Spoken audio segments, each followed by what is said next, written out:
Welcome everybody back to another BOLDcast reaction. I'm Carson. I'm Lindsay. Orb, episode 4, 10 years in the future. Rafal is dead. And now we're going to see who carries the torch. Leave a like and subscribe. Patreon.com/BOLDcast. 2 weeks out of uncuts, 1 week ahead of edited. Let's go.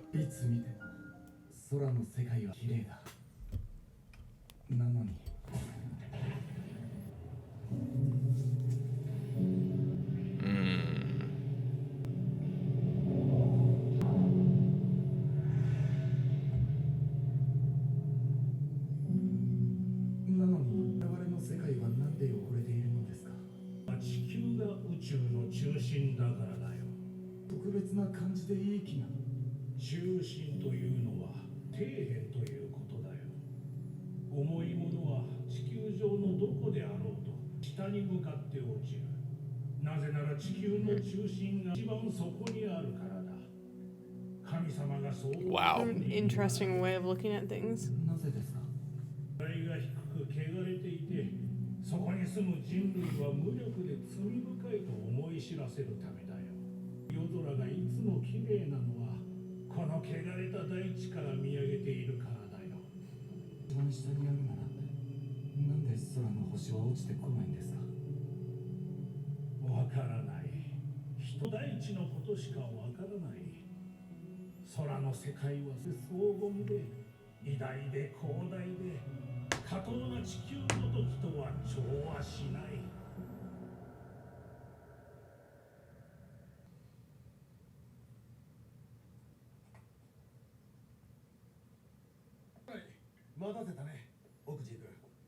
gras さん、今夜は快晴で星がよく見えてね。素晴らしいよ。毎晩惜しみなく綺麗な輝きを見せてくれる。見ないのか？その目なら夜空も新鮮だろう。 With your eyes. 見るのは苦手で。そうか。ああ、そうだ。今日は奥地君がここから1年だ。仕事が終わったら祝杯をあげよう。のおごりだ。Chapter. They got swords on? What are the people? I don't know. Oh, what? 仕事にかけろ。 They're criminals? They're like a thieves guild? Now it's him. I wonder if he's going to be standing burning in the church or if there's going to be a different thing there. Maybe he can see really good in the dark. That's why he's a thief. Oh, maybe. That's why he doesn't like to look at the skies, because it's just too brilliant for him. Well, obviously also because of it reminds him of these fuckers. Yeah. He's being looked down on. Who is that guy? I don't know.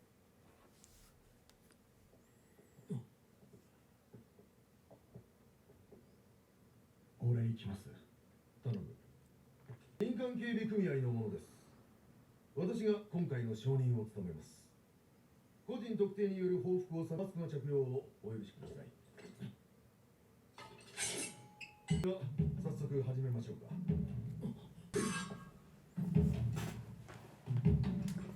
闘開始。 They're duelists?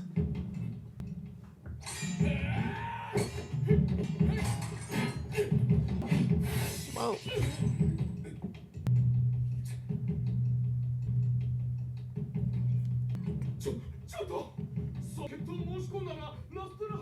Oh, do they get hired as like a stand-in for the duel? Interesting.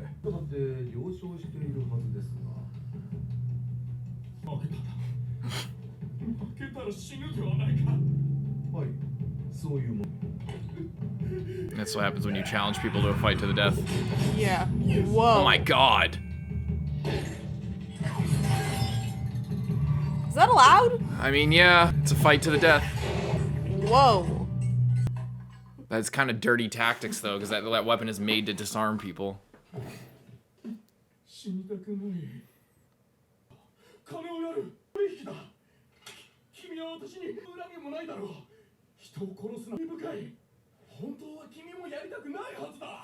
It's not murder if it's a duel, is it? Yeah. You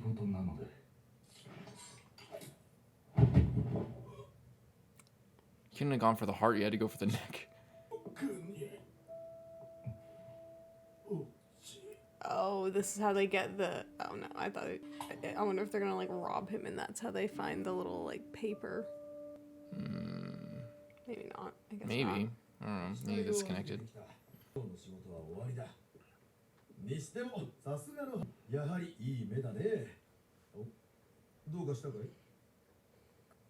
彼は天国に行けたのでしょうか。気になるかね？不安なんです。で人が死ぬ瞬間を何度も見てきた。でもで死ぬ人はいなかった。 Does anybody die in satisfaction? It's a pretty rare thing. 入り口が見えてるみたいに、もしかしたら天国に行ける人ってのはものすごく少ないんじゃないんですか。殺した俺なんかとても。奥地君、この世に好きなものやことは何ですか急に。汚れたこの世を好ましく。そんなことないよ。好きがいけないわけがない。この世に期待しなくなると瞬く間に濁ってしまう。好きとか夢とか希望とかそう捨てちゃダメだ。それもそうですね。入れ替えます。ああ、すまない。ぜひ君の忌憚なき本音も聞かせてくれたまえ。そんな俺の意見なんて水臭いじゃん。1年も経つんだ。遠慮せずにさあ。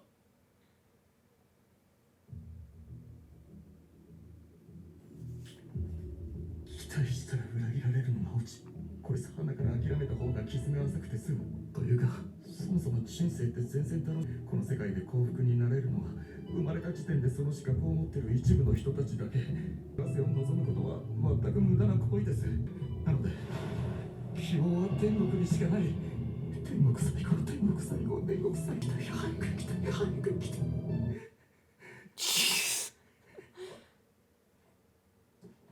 とか言って君は永遠とか完璧がないから何も信頼できないと。全然そんなこと言わない。何を隠そう、私もそう思っていたよ。 Really? つけてしまったのだ。絶対の信頼を受ける希望をね。知りたいか？ Oh no. 特段今は忌憚なる建前を Heliocentrism. 知りたいです。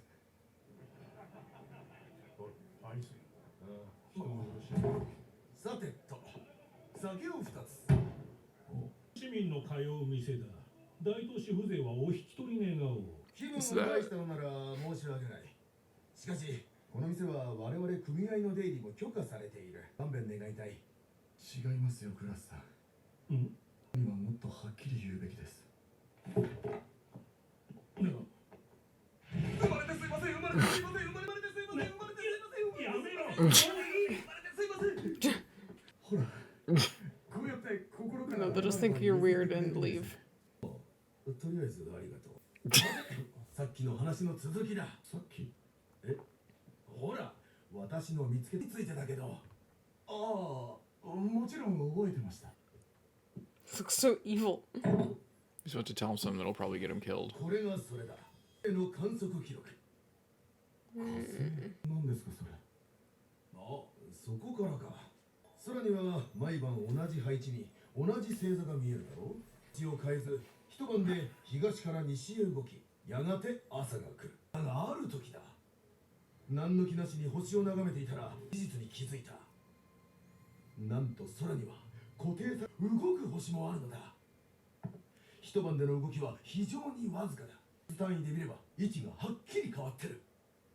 興味を持った私は修道士様に聞いてみた。惑星と呼ばれ空に5つほどあるのだと知った。 It's pretty cool to like just notice by yourself.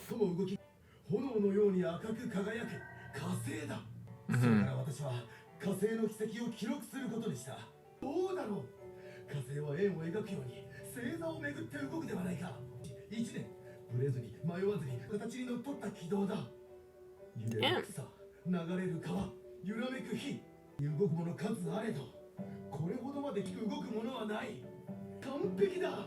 そして気づいたのだ。慣れていて無秩序だ。好奇にして完璧に届きもしない。しかし私たちにも完璧を見ることはできるではないか。認識できる。しかも太陽と違い直視可能だ。この地球は完璧宝石。そう考えたら地球も捨てたものじゃない。今やこれによりこの世の全てを肯定できる。2年越しの観測達成。そろそろ火星軌道が一周し、もうじき大団円を迎えるのだ。へえ、すげえ。 That's crazy. なかなかこじつけ解釈じゃ。中け解釈だね。たくましいとも言えるか。的な円環だって、さすが下級市民の無教養ぶりは羨 Why ま are you しい。 still here, bro? 絡んでいただいて申し訳ないが、私の感動はどうしようと奪えない。好きなだけ笑うがいいさ。邪魔して悪かったね。 Who else does he voice? 閉めた時期が悪かった。じゃなきゃもう気づけたのに。適当なこと。ありえない。 Oh, it's deviating off of his path. 2年間動いてたんだ。それがここの速度が随分遅くなっていたんだが、ついに今日火星が止まった。昨日から全く動いていない。なぜこんなことが。やっと完成を迎える直 Now he's gonna completely fall Just apart. gonna lose it.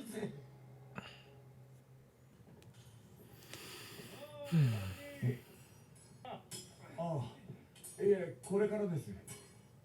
しかし大変みたいな変人と組まされちまって。いえ、ですよ。前向きだからだよ。グラスはな、昔はもっと普通なやつだった。 He got involved with the sky. I mean, to them, it's like Scientology. Oh, I see. 人生も終わらせようとしてやがった。そんな悲劇が。一番の悲劇はそこで死にきれなかったことさ。 Damn. その罪は教会で許してもには死にきれなくて悔やんでたよ。これが私の運命なのかってね。1、2年で唐突に明るくなり始めた。わけを聞いたら観測を始めたんだと。家族のメッセージだとか言ってな。気ぃつけろよ。そういう不安定なのは急に何するか。好きとか夢とか希望とか、そういうものは捨てちゃダメだ。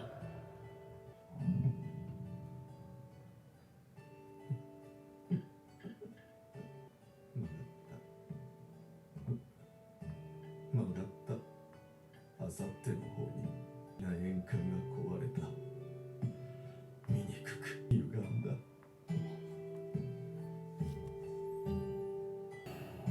これが私の運命か。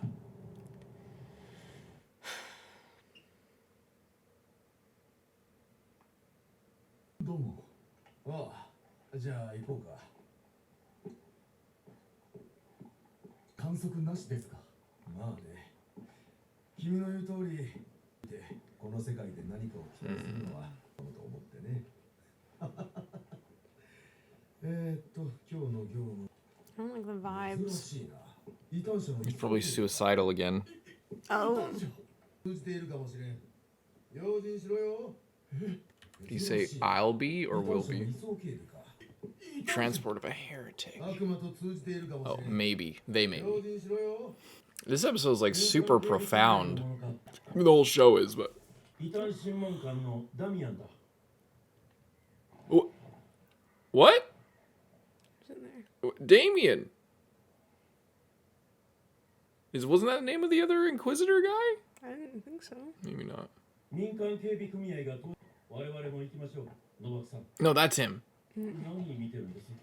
お守り。 No back. だるい仕事の始まりか。 Wow. I found that same thing. He's like, I've fucking seen this before. Oh my god. Yeah, they're going fast. They're ripping through the fucking. これから死ぬ異端者に見られるにも困らん。 Damien, by the way, is the name of the son of the devil. それにしても雨。 So it's kind of funny that he's a heretic and they said he might be communing with the devil. He's got the necklace. Wait, whoa, what? それにしても雨とはね。空が見えるのはいいか。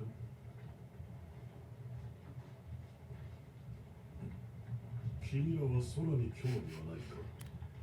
星を眺めるのは心よいぞ。 Does he like know about them? 我々はあなた He's just testing it out. 決まりになっている。黙っていた。終わったら殴られるのか。いや、正直かわいそうで殴る気もない。なぜ人類を救済むのか、なぜ自ら天国に行けなくなるようなことをするのか。の死刑は免れない。ですが今からでも考え直して回収したらどうです？君らこそ一度考え直すべきじゃないか。教会が本当に君らを救うのか、そもそも彼らの言う天国などするのか。異端者ごときには分かるまいさ。そういう君らは一体何を分かっているんだ。目をそらすためにあるかもわからぬ天国に逃げてるだけじゃないのか。貴様の狙いは分かっている。そうやって不安を煽りのだろう。いや、君らが絶望を突き放しているのだ。His teeth. 2000年前、アテナイの老人が毒肺を煽った惨事から今の哲学が生まれた。今の教会を形作った。人は悲劇を肥やし、時に新たな希望を生み出す。その足を変えやしない。だが、真から湧き出た苦悩は、煮詰められた挫折は、あるいは君の絶望は、なのに君らは絶望に目を塞ぎ、誰かがくれた死後の保証付きの人生を訪れない。Oh. たわごとばかり何も知らないで。ゲラさん、落ち着いてください。異端のなんか君がそう呼ばれるものをなぜ恐れるかよくわかるぞ。私のことが理解不能だからでは。君自身が心の底では天国を信じきれてないかと言わないでください。 Boy. 本当は天国なんかなくてただ死んで終わりかも。そう思っているんだろう。そんなこと思っていません。不安になるのは断ってください。しかし君は、いや人類はやめてください。麗しの天国なぞないのかもしれないということに。Oh. やめろと頼んでるだろう。だがよりも美しいということ。何がバカだ。君だって本当は信じたいだろ。この星素晴らしい何かだと。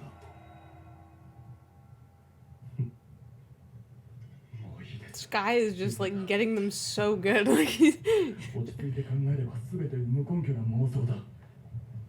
そうですか。だとしても今ここにはない。いや、今ちょうど見えるそこの山。証拠はあの中腹に置かれた石箱の中にある。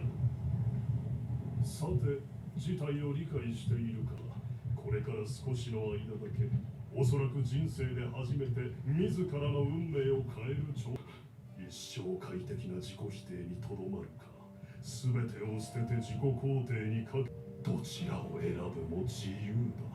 さあ、どうもこうも。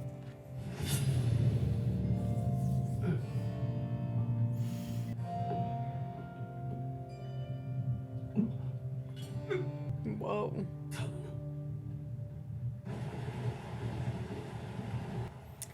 Jesus Christ. Oh, wow.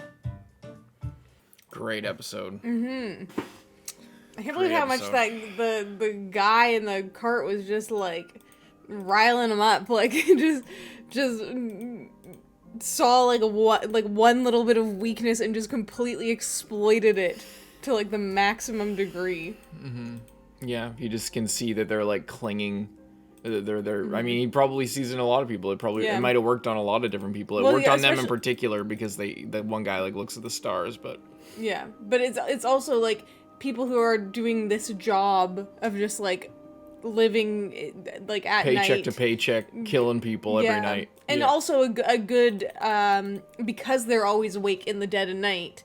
It would be likely that they would be looking at the stars because there's nothing else to really look at. Yeah. You know? And this guy like he was really clinging to this thing, and then it didn't happen, and then he just like almost completely falls off the rails. Yeah. It's really sad. His story like sucks.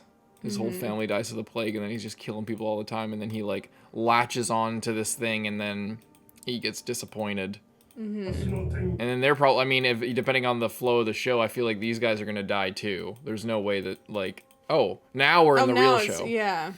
You know, so like, how it's funny how it starts off pretty much like their journey on this starts off very similar. It's like, oh, there's a heretic. You guys are in charge of watching him. Yeah. And then they proceed to get poisoned because the guy's just speaking the truth about the world. He doesn't, like, it's a lot easier to convince people. Well, maybe not. But it's a lot easier to be persuasive if you don't have to worry about lying. Yeah. So, like, he's not lying. He's saying the truth about the beauty of the world and how he sees it and everything. He's not, like, trying to con them. Yeah. So, but it's crazy how his name's Damien, which is the name of the Antichrist, and he is a heretic being carted away by inquisitors, and it's like but he's the one that's speaking the truth. Kind of crazy. Yeah. Really good episode. And just, we even had like a similar moment to like I think it was in the first episode with like the whole the whole like yellow like star, like not stars, but like the whenever he was like going on about his like, he's gonna die and go to heaven soon. Yeah. Like a similar kind of moment in the first episode when Rafal was like, oh, this world is so easy and I can do everything that I want and people listen to me because blah blah blah. How is this like that? I'm saying it was like a visually similar moment where we're like getting an insight into his character with all this like, the yellow light and stuff like that. Yeah, and it's also, I guess it's also similar because it's a lie, like, or, because Rafal was always living a lie. He wasn't honest, like, a day in his life until the final day, basically. That was the first time he was honest. That was kind of his journey, he'd lie about everything. Every time he had a chance to tell the truth, he chose to lie because it was easier that way, because everything was rewarding that. Because he just knew the right thing to say. And then, and this is kind of a similar thing where he is... whether or not you believe in heaven or whatever, he's clinging on to this thing that he doesn't even necessarily seem to believe, judging by how he reacts towards the end. Yeah. But he's been clinging on to it because to keep himself sane, just to get him through the nights. So yeah, really good stuff. Leave a like and subscribe. We'll move on to the next one. I'm Carson. I'm Lindsay. Bye bye. Orb episode 5 here on the BOLDcast channel. Leave a like and subscribe. Check out Patreon. We're moving right along. Let's go. 頼むよダミアン君さ、これ私必要なの？惰性は許されない。何かあったらノバクさんの責任になるって分かってます。いや、それはOh, they're the one in front. I didn't know that. It does make sense.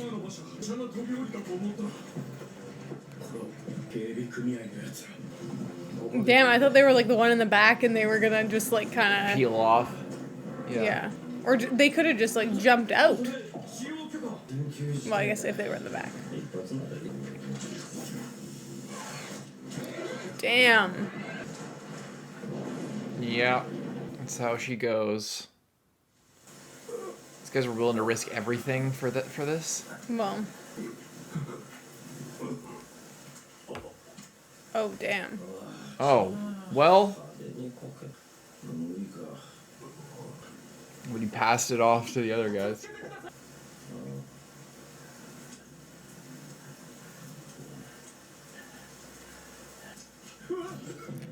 Whoa. Holy fuck. It's true.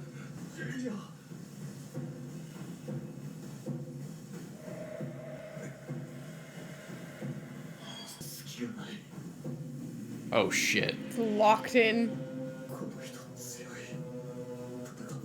Damn. Considering this guy is like really fucking good.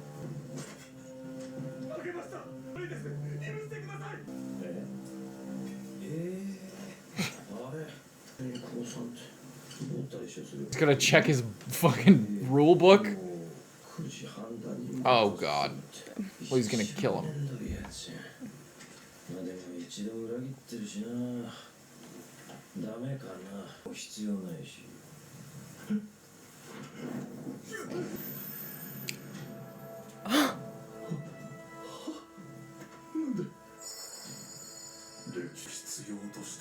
Wow. Oh, he gives him the little thing. Damn. You better run.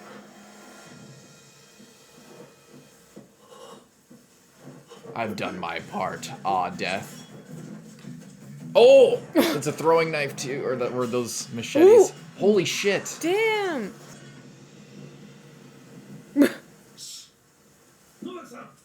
It's like fate wants them to get away. Because that was really, like... あんまや消耗すると怒られるからさ。それに我々が捉えるべきはこれだしね。私も元傭兵だからどうせ奴らは文字一つ読めないと異端になる脳もない。できやしないさ。 That's what you think. Yeah. I thought they could read. I think they... One of them has like a notebook. Maybe he's just like writing stuff that he makes sense to him only. Or maybe he just is suspecting that they wouldn't know how to read. 逃げないんでもう剣いいですよ。そうか。巻き込んでしまいすまない。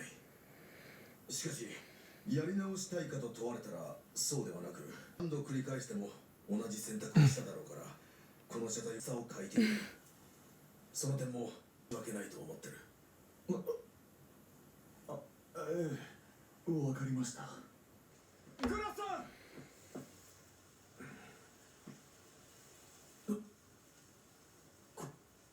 これか。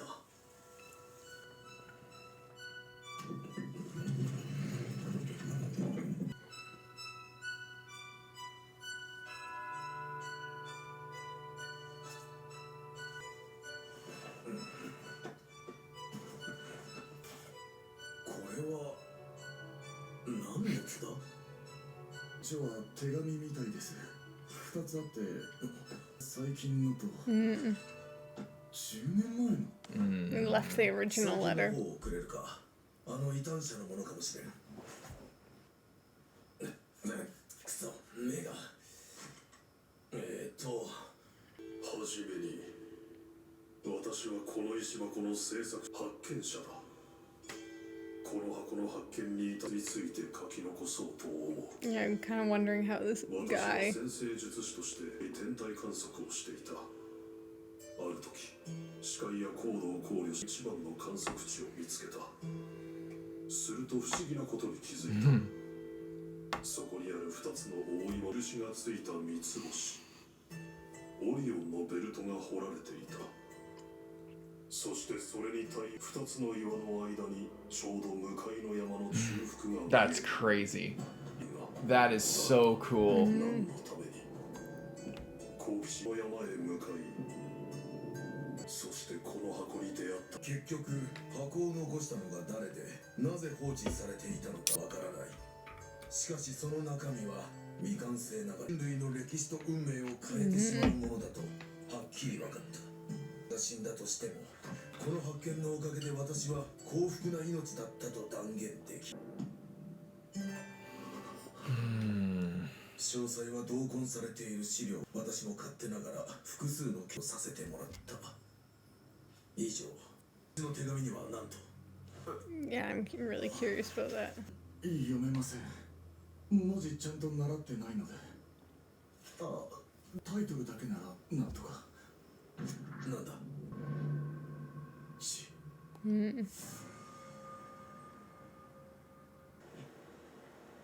ダメだ。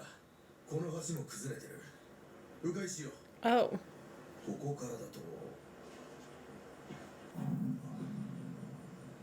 そういやこれ。Oh, really? ええ、異端のですし、しかし重要な手がかりだ。私が引き継ごう。さあ、行くぞ。What now? Yeah. Are you guys gonna, like, you can't go back to town. はい表紙にはそれだけ読も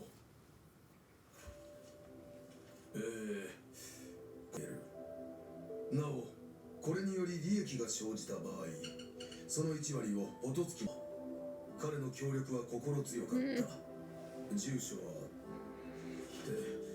結局内容は書かれてないな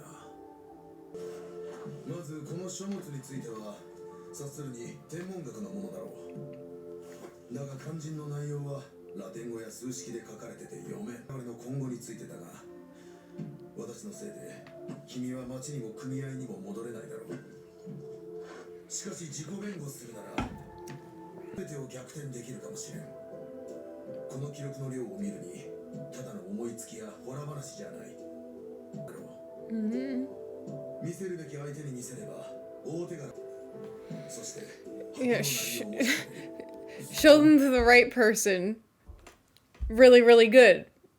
Show it to literally anyone else. It is instant death. 昨日何かだろう見せるべき相手に見せれば大手柄をくれるやもしれんそして箱のそんな都合のいい相手いますか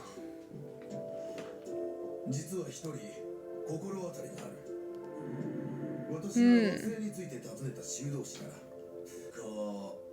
バデーニ修道士様に異端の話なんてDon't worry, he's a chill monk. 彼は少し前に左遷されてな不良と思想上の禁忌適任だろそうと決まれば早速行こうおどうかしたかいいや混乱しててここまで来ちゃいましたけどあれば俺 He's having doubts. この先に Yeah. ついていく必要というか It's like, yeah, why shouldn't I just run away? 触れてくれますかどっちがいいか二人の方が安全なので同行していただけるとありがたいがではそうします But that was easy. Just gonna leave the chest open as well? I feel like they probably closed it off screen because else that'd be really bad. They come back, it's just Dumb. full of water. 北極星を見てくれるか方角が見たい目をやってしまってねすいませんそれは無理お君の視力ならないんです Oh yeah, what was that? What was this thing? 怖くて神父様に教わったんです夜空が綺麗なのは天の地球から見上げてるからだと Right. それ以来空を見ると大地に生きている人間を蔑むような目に見えて不思議な話ですなそれ以前は空は見られたのかいというかむしろ多分好きでしたもう一度空を見たいとは思わないのかいはい怖いんでいいですせっかく好きだった生きるには惜しいじゃないかまあそれは Especially when there's so few things that give you joy. しかし私が失ったのは希望を感じる心だ少し前までずっと奪ったこの世を呪ってただが考えてみれば家族と出会えたのもこの世だだとしたら私はこの世を否定したくないかもしれないがもう一度この世を肯定したいんだ残酷ですが無理ですよそれはしかないこの世は汚れてるなぜなら神様がそうお作りになられたからだ世の頭のいい人たちが出した事実です君はもう完全にこの世を諦めてしまっているのかはいこの世で待っているのは喪失だけだしかも人はどうせすぐ死んで天国か地獄を求める希望は天国にしかないなのになぜあの異端を上げて命を懸けてまでこの世を称えた人は死ぬいつか出ていくこの世への思いを持つことに何の意味があるだけだそこに希望なんて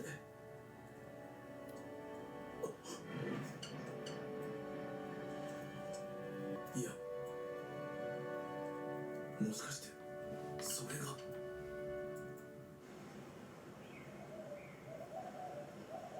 よかった。橋が残ってた。ここを渡ればもう村だ。これでとりあえず一安心ですね。Yeah, I'm sure nothing bad is gonna happen when you try to cross this bridge. Just trips on a root and flies into the I water. think they're gonna get ambushed. Or are they gonna fight each other? 奥地君、 Oh no. ここまではやり巻き込んだ。だからここからは君に選んでほしい。選択肢は2つ。1つは村に着いたらこのことを教会に通報する。すれば町に戻れるかもしれないし、君は天国に近づく。でもそしたらグラスさんは。2つ目は Seriously? Oh my god, what? Oh, they're holding on to the book. Oh my god!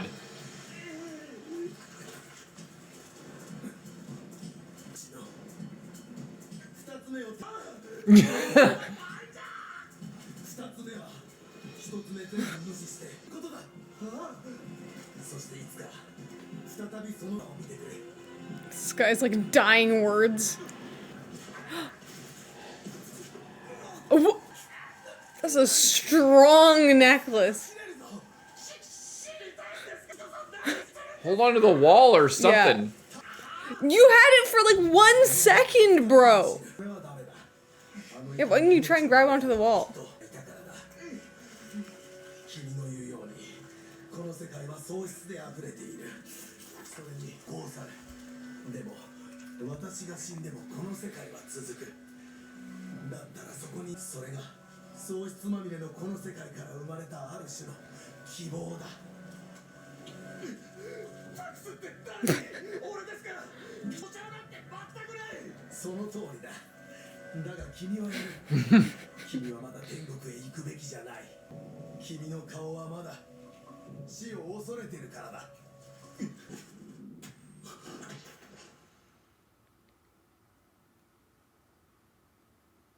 これが私の運命だ。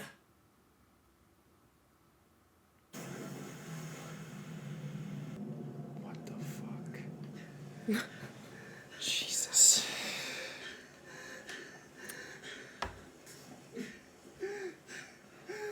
You finally got to die believing in something. That's all he wanted. Was to believe in something. Now he has all this stuff. この間やってきた副助祭のほら誰だっけ。いくら都会で優秀だったからって情がなきゃね。まあそう言わないで。He's gonna ask for the guy. You know where the guy is. Oh, here he is. すみません。お客さんですよ。バデーニさん。そんな予定はないですが。How did I know that was gonna be him? と言われましても。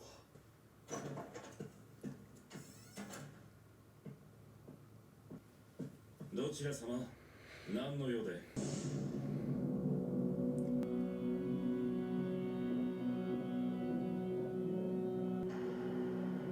Perhaps we should talk in private.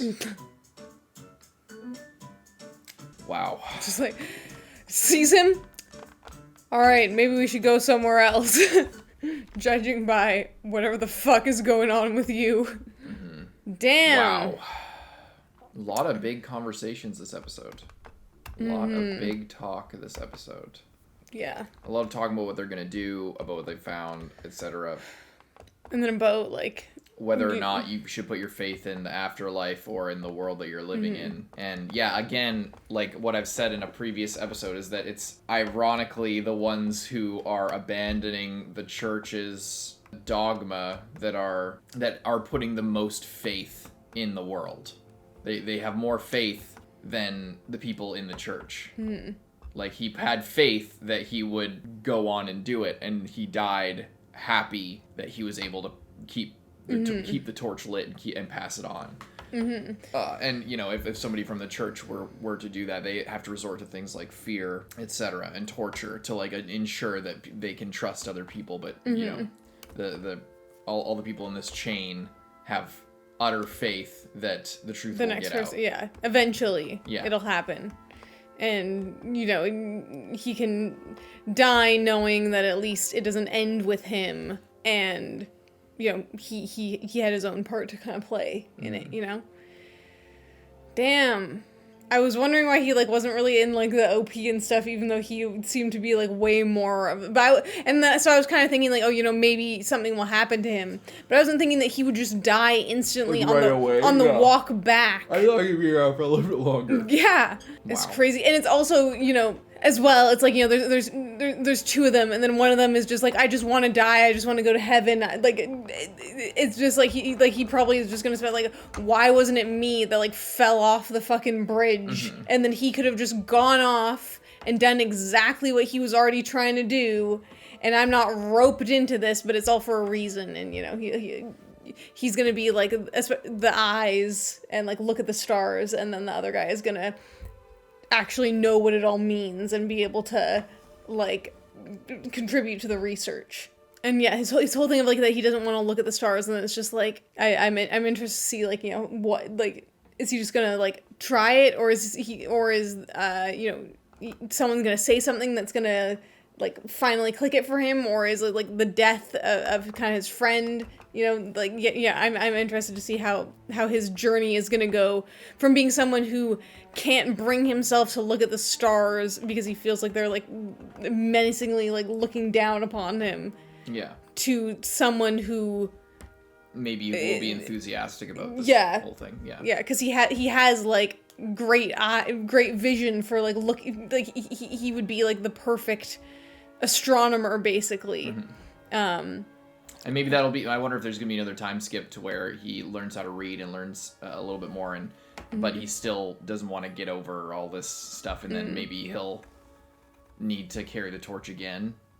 Or maybe, you know, it'll be a thing where he's the brawn and the other guy's the brains. Yeah. And they can kind of Well, the other guy's, like, also missing an eye, and it's a similar thing, kind of. Like, he'll have to look up because the other guy can't see. Yeah, it's like a similar but kind of opposite a little bit.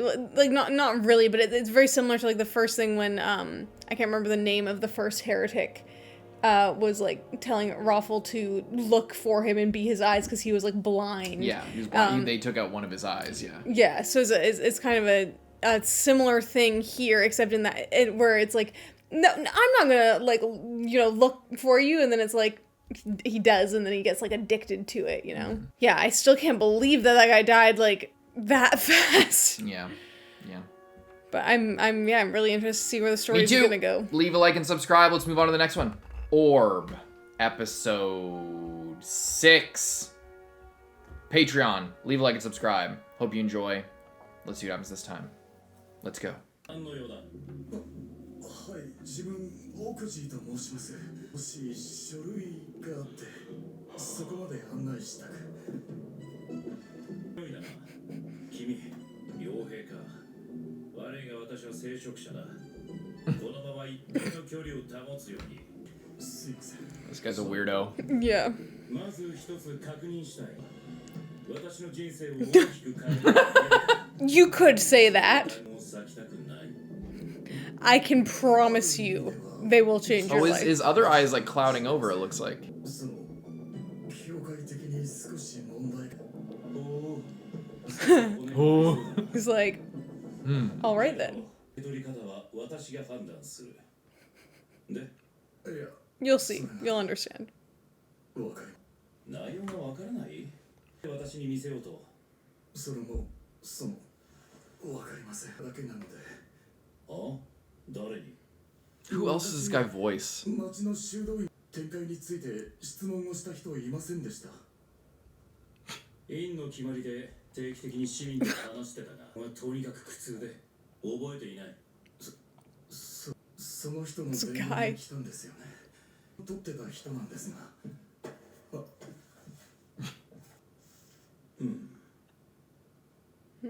火星の観測記録か。 He's like a monocle going blind. 緻密な記録じゃないか。It's locked in. たまにはこういうものが、からの記録がない。2年に一度。ここからが重要な事象だぞ。Just Retrograde like, motion, which is what he was like, oh, it It's- turned around. yeah. 心を痛めて観測をやめちゃったんです。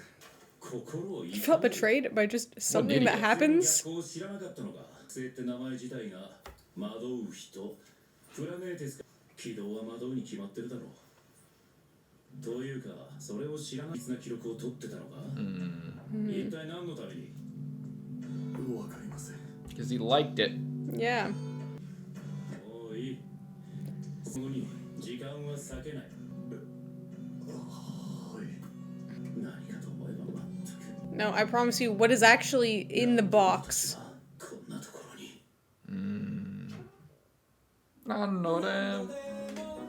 Yeah, he's got to like make a decision or like be a little bit more active now. He doesn't have somebody. He literally last episode was like, "Can you tell me what I should Yeah. do?" And it's like, oh my god. I don't know what these guys are all about. It's very different. バデニ Nope, he's so good. に入る条件を。 3項以上の上級が選されているもののみです。そうだ。神に仕える仕事をする選ばれし種。その前提で言うぞ。君は圧倒的だ。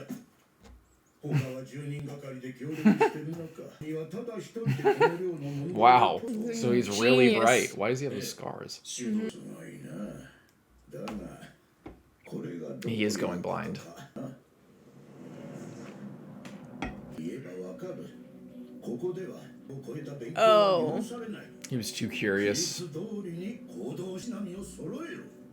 私より無知なものとは不毛です。 Damn. 勝手な発言も懲罰対象だ。むち打ち一回自分でやれ。よし。おい。 I expect to do this many more times. Let's just get it over with. そこまで。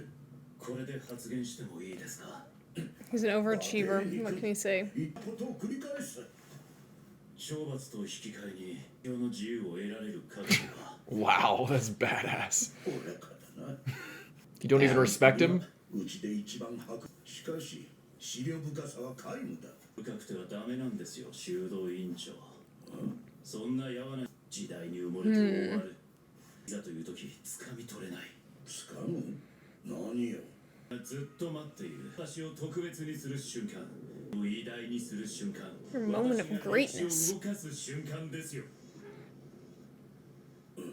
傲慢な態度のままでは特別などにはなれん。情熱は進学にだけ向けろ。大事は一体何に必要なんだ。神が人類に課した難問を解くのにですよ。すべての答えは聖書にあるぞ。ではします。なぜ星は後ろへ戻ったりするのですか。神が作った2つの世界。月より下のこの大地の生成消滅を繰り返し予測不能の運動をする。月より上の展開は永久不滅。終わりも完璧な形である円運動を行う。それは納得できる。 You better be careful. He's willing to take the hits. 神が作った完璧な歪み、奇妙な輪を描く逆光が生じる。謎の原因に人類は立ち向かわなければならない。毛を間違えたことになる。そんなことはありえない。ここには人類が気づいていない理由が隠れているはずだ。理由などない。人類が展開について今いいことはない。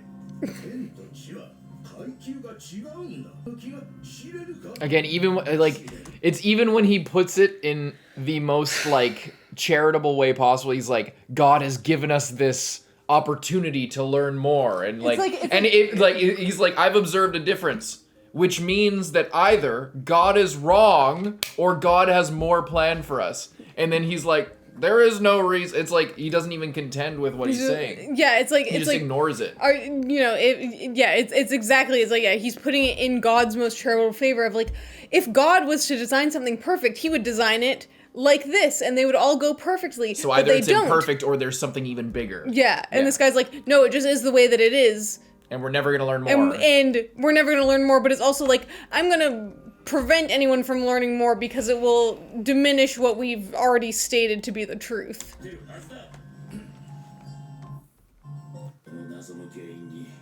人類が立ちそうでなきゃ神が設計を間違えたことにそんなことはありえないならばここには人類が気づいていない理由が隠れてる理由などないそう定めなだけだ人類が天界に知れることはない天と地は階級が違う意味に貴族の気が知れるか Yes. 知れると一緒だでもあなたなら目を通せるはずだ。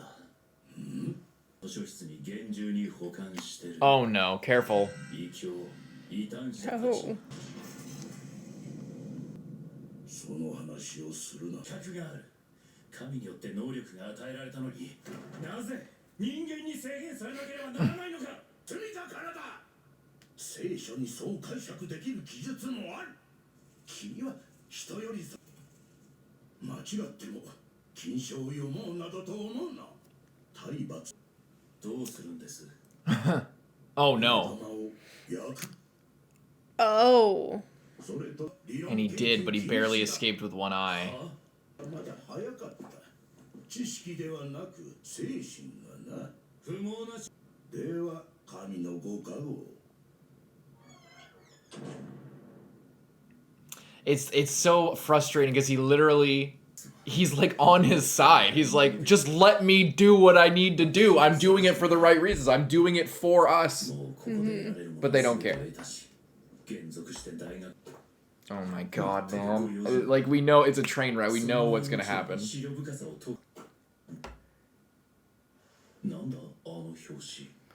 Bro, leave this that is out on like purpose? such a trap. Did he leave that out on purpose? Fucking idiot.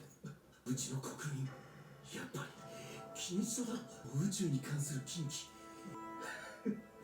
この前の話で気になってるか自分だって好奇心に弱いじゃないか You gotta play it a little cooler than that.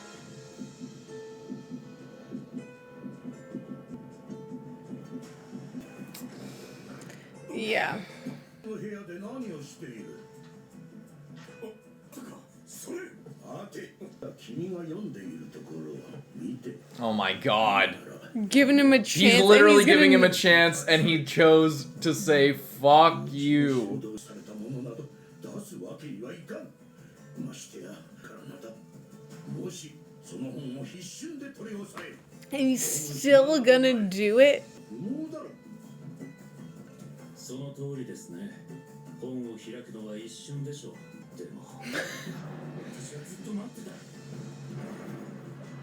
そんな特別な一瞬を You're not gonna gain anything. Oh. No, he's really smart.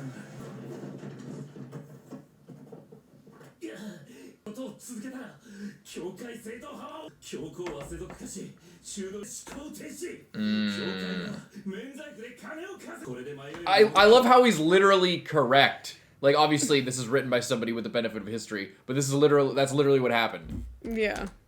教会は免罪符で金を稼いでるこれで迷える者の希望になれるのか対抗勢力によって教会正統派は崩れるぞそしたら私の覚悟落ちるではないか君は左遷だ研究など無縁なのどかなところで一生を終えろ修道院の力で大学は立ち入り禁止にするがその前に目を焼く軍の失明は免れる肩の上でも残るでは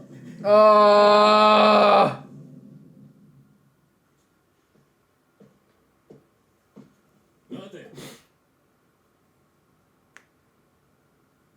書類を見ようただし続きを君が記録するのが条件だに今日の火星だ He has the thing, like... 研究に必要なその日誌の絵で大体わかるだろう Right. I can't read. Maybe I can draw. せめてこのくらい貢献してくれでも俺いいよそれが見られない申し訳ないが、冗談に付き合ってる暇はない。では。I have no time for jokes.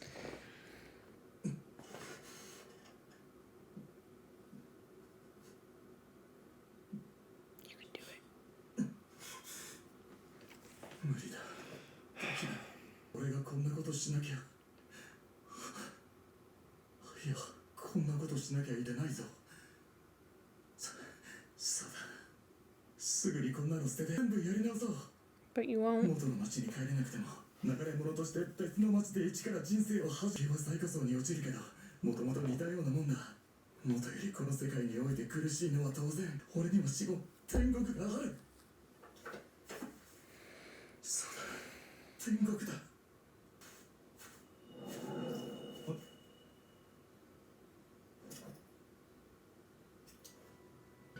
それに引き換えあの人たちは俺の人生でたった2人だけの天国よりこの世を重視した人たちだ。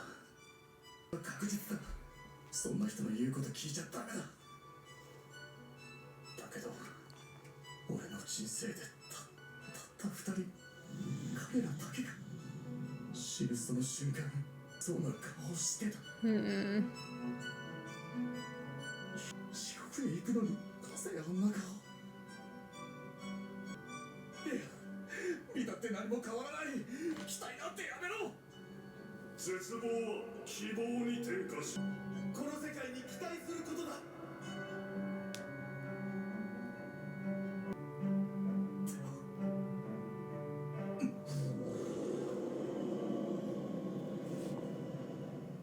That's not nice. 初めてにしては。 He looks so rough. では He always kind of does. 書類とやらに。 That's Rohan, isn't it? Like, that's Rohan from JoJo, right? I gotta look it up after this. 変わるようなものでしたか。 Or is it Gojo? いや、違う。 It might be Gojo. が変わるぞ。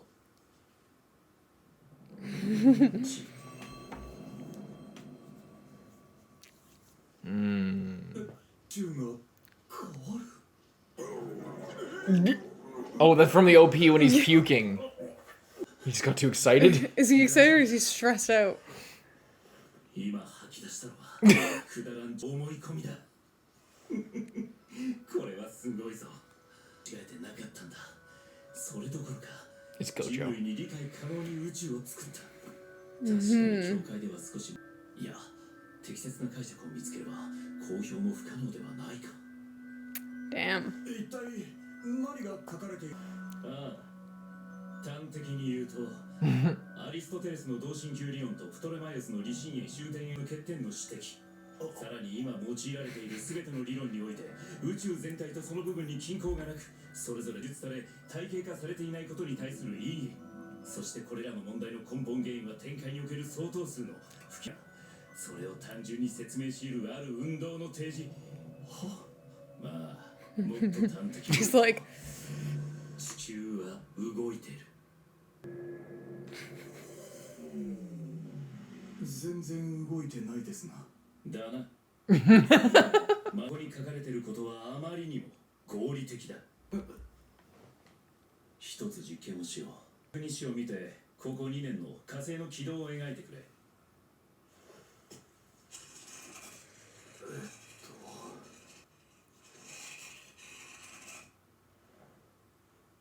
こうですか。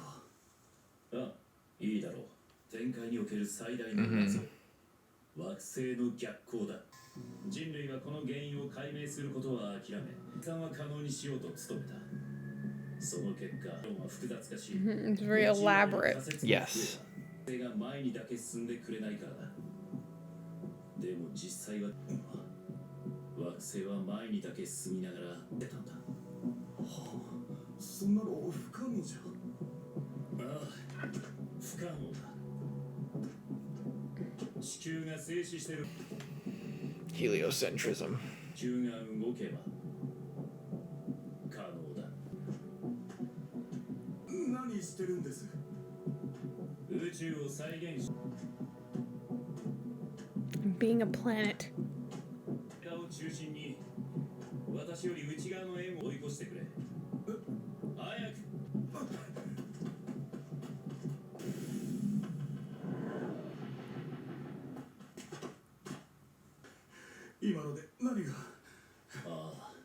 一瞬にプトレマイオスの世界数秘密が隠されていた。 In that one moment, I was going backwards. 私を火星地球とした時に君からはどう見えた？まず最初の地点では前方にいる私は前に向かって巡航してたはずだ。この違いから距離が縮まる。ここで君から見ると私が巡航する速度はどん、そしてついに並び追い越す一瞬、私は後ろに逆行して見える。そして完全に追い越してしまい前進しているように見える。もし逆行は本当に行われている地球から観測しているせいでそう見えているだけだとしたら、その軌道はこうだ。どちらがよりシンプルかわかるか？君、この話の意味がわかるか？石箱は人類に説いている。展開は壮で荘厳で偉大で広大で、そして地球と調和していると。展開と地球がまさか展開はこの地球と一緒で汚れて、もしくは我々の住む醜い底辺として切り離されてなどなく、 Maybe heaven is a place on earth. あの美しさの一員じゃない。少なくとも私は But then there's no escape. There's nowhere to run to.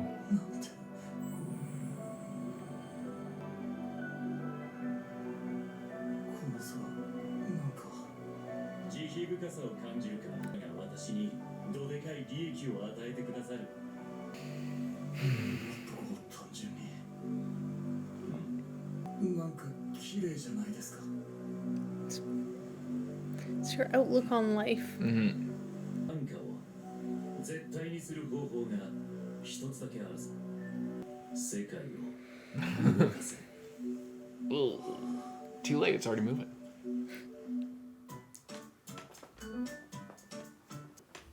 Wow. Oh.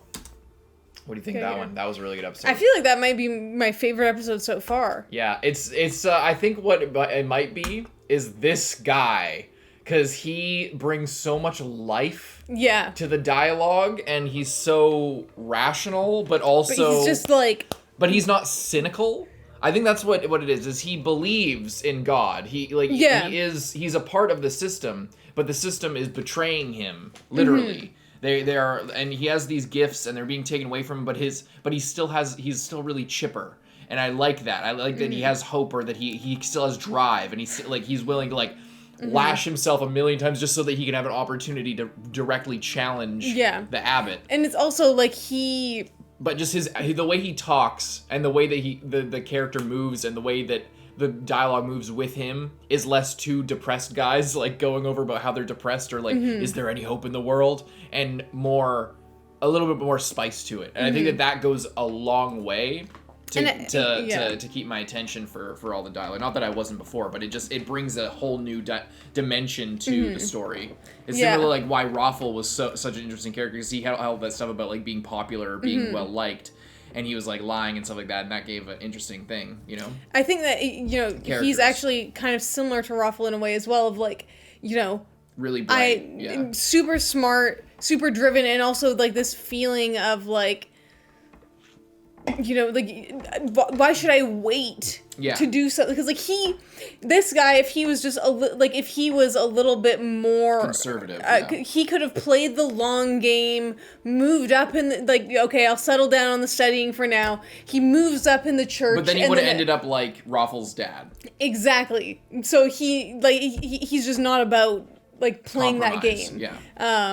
And he will. And I think that it's the faith that's driving. Again, he has more faith than the abbot does, because he has faith in the world. He has faith in God, that God isn't wrong, and that we don't need to protect and shield everybody from the truth. We don't need to, use this as hold it over everybody and keep everybody dumb so that we can rule them better. We need to spread knowledge. We need everybody to know. We need to search for knowledge, because it's all out there, and God gave us this opportunity to learn, and he's challenging us, and that's what faith is all about. That's the whole point of faith, is God's testing you. Everybody's life is a test, and you have to make every decision you make is a test from God, so that you can live a proper life. That's like the main doctrine of like most, at least like Abrahamic religion. It's all about like, you know, you're being presented with a challenge, and how you deal with that is what puts you into heaven or hell, quote unquote, or in the grace of God. Yeah, so, and in this, it's just like, okay, if life is a challenge and life is like about, you know, discovering things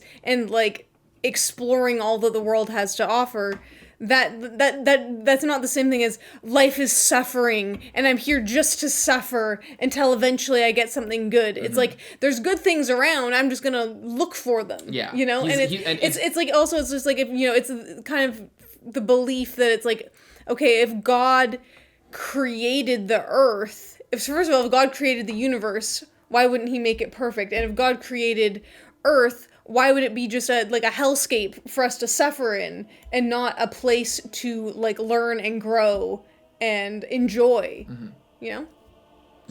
Yeah. I also just like his vibe. I like he's like his conviction is just to the point. I agree. I think is very, it feels very fresh. I feel really reinvigorated. Yeah, you know? I really feel the same way. And I really like that it's not, this guy isn't cynical. I really like that, because if the guy was just, is this BODENI? Is that his name? I forget. Sorry. He, like, I like that he is a true believer, and that he, like, that kind of guides his path as well, is that, you know, even when he figures out the whole thing, like, he looks at the box and then he figures it all out and he's like, oh my god, I just solved everything, and like heliocentrism and all that stuff. I figured out like why, you know, he puts it all together. And his first thing is like, you know, he's just like, yeah, he's just amazed by, you know, he feels more connected to God. And it's not just like, oh yeah, see, those guys at the church are wrong and they're just, you know, they're dumb. You know, because I think that he's smart enough to see that it's a deeper game they're playing. But I also like that he's not concerned, like, it's for him, it's not about, like, they're so dumb for wanting power, like that. Like it's kind of like, we were just watching Phase Zero. It's kind of like how Ryder is about, like, it's not about having the power. It's not about challenging those who think that they can just bully people or have power. It's about my goal and my conquest and my belief. And I think that is like, it's a little bit more narrow, but it has a depth to it, and like his drive, and it so. And yeah, just the way that he, you know, acts is a lot more fun.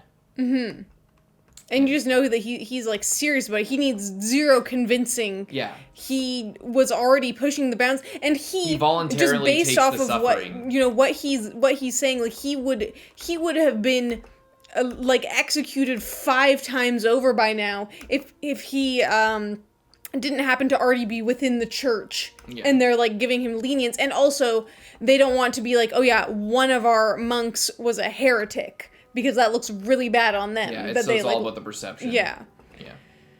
Man. And then I like that Oczy is kind of coming out of his shell a little bit. That he, you know, he's been ruled by the church's fear. Like, he is the kind of person that they have been trying to. He is a successful implementation of exactly why they're doing all of this. And, you know, so he's a product of this entire scheme that they're running about, you know, keeping people uneducated, etc. All this stuff about peasants, you know, the masses not needing education, like choosing who gets to move up in the world, all that type of shit.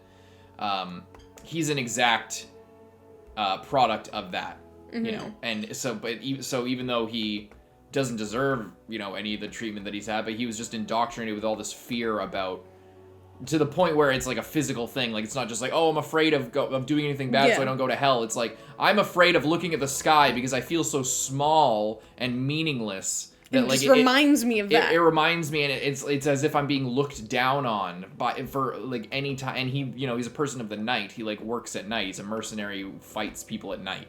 So like his entire life is characterized by being looked down on by forces that he doesn't understand, and being constantly afraid, to the point where he's paralyzed. He doesn't know how to make his own decisions. He's literally like on this thing where he is facing execution if he continues, and he's like still not sure whether he wants to go along with it. He had no reason to go along with anything. Yeah. He was coerced into it, and he still is so paralyzed with fear because of how the church operates that he wasn't even able to discern whether or not he wanted to continue with the treason or just leave and go on until he was like with himself. And then there's a little bit of a spark, a little bit of a hope, but it's really just out of fear that has been driving him. But now he has that lifted a little bit. So I'll be super interested to see how he goes forward now that they're kind of a team, maybe. Because in OP they're like walking together. I wonder if he'll be a little bit more active in their group, in their dynamic. And if he'll kind of want to embrace this way of looking at the world, because he thought that it was wrong, but then he sees that it's beautiful. And then he also saw 2 people that died who had that mindset, and they died like satisfied and with hope and happiness, kind of. And his job was to kill people, all these people who had the same mindset as him, who believed everything that they were told and like didn't reach for more, and they all just died regretful and upset and afraid. Exactly. Yeah, the first time he saw somebody die happy was like on the bridge there. Well, that was the second time, because right before that he saw the other guy. The only times where people died happy and like they were going somewhere good was the last every was other the 2 time. people that should have been going straight to hell seemed at peace with it. Yeah, so how does that tell you? Yeah, exactly. And I one thing I like about this episode is in the whole flashback, I like how they presented the abbot, like, not like he has like a self-assuredness, but also like there's a little doubt in him. Like it basically had to come down to, because I said so. Yeah. And you could tell that he himself was cringing that he had to do that. Like he was being challenged. I just like that in the drawing of like the sweat drop. I don't know if that was in the manga the same way. It just says that it says more about his character, that maybe when he was younger, maybe he had a similar desire to like question things, and maybe, he was an intelligent young guy or whatever. What happened, like it shows that even he is a bit more of a character and not just this monolithic shitty church guy. Like not just shitty church guy who just hates people who are trying to do better. It's like there's an element of that where he's just trying to keep control, but he's like everything, he's having trouble sort of sparring with this young guy who is he can't argue with him, and he can't threaten him because he's not afraid of pain. Like he literally takes it upon himself to lash himself like 10 times just so that he can. And then it's like, okay, well, what are you gonna say? You're gonna say, all right, well, lash yourself again. He's like, okay, he'll just do it. So you have no choice but to contend with him. And I just like that the way that it's drawn and the way that it's acted. You can see that he, and like they end up having a whole conversation and going through all of the shit. And like he has no way to stop him other than to sort of talk to him. And he gets bested, but he like something about it, it's not so simple. It's not like, how dare you question me. It's like, here's the answer. It's because we said so, because of faith, because blah blah blah, God this, God that. And he just is driven into a corner, and he doesn't like it, and you can see that, but he doesn't lash out and is like, okay, and if you say another word, I'm gonna kill you. Like he doesn't resort to that. He could resort to that, but he doesn't. And it's the keyboard died. All of it is also just kind of like, there's we won't find anything more than what we've already found out. But he knows that people are finding out more than has already been found out. Well, yeah, because they keep collecting stuff, and I'm sure, and also I'm sure if he looked at them, he would see. I think they're implying that he was, because he had it on his desk. And that's what I'm saying. Like, you would see, they don't all have their own heretic ideas. There is similar things coming up again and again. Okay, if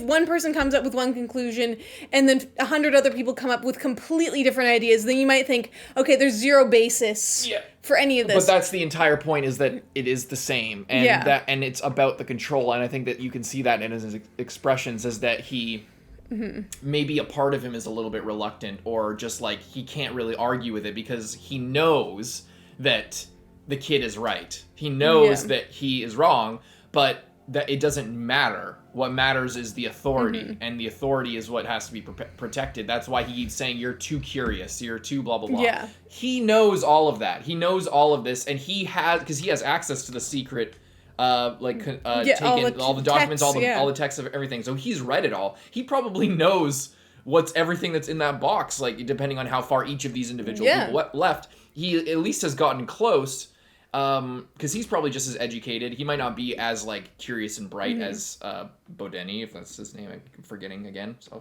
I'll learn it soon, unless he dies next episode, but, you know, like, he probably knows, but I just like that. You can see the complexity of his expressions throughout the dialogue there. Because he's completely disarmed. Yeah, and he you know, relies back on, like, okay, well, the Bible says curiosity is a sin. There are many examples of that, so lock it down. If that's what it says, then don't be curious. Even if there's more stuff out there, maybe it's not meant for us to see. Yeah. And maybe it won't do us any good to know, you know? And you know, that's kind of interesting. But yeah, I liked the whole, like, dynamic with them. Yeah, it's super interesting. I can't wait to see more of this guy. He really brightened up the show for me in a big way. Not that it was, like, bad. It was still, like, with Rafal at the beginning, like, it had a little bit more of this, like, vibe to it, and then with the two guys, it was kind of just, like, it was interesting because Rafal died, and then you're like, okay, now, how are these guys who are, like, undereducated and don't really know much, and, like, one of them is, like, completely, like, non-receptive to it, it's like, how are they gonna do it, and then this guy comes in, and it's just, like, I feel like it just, like,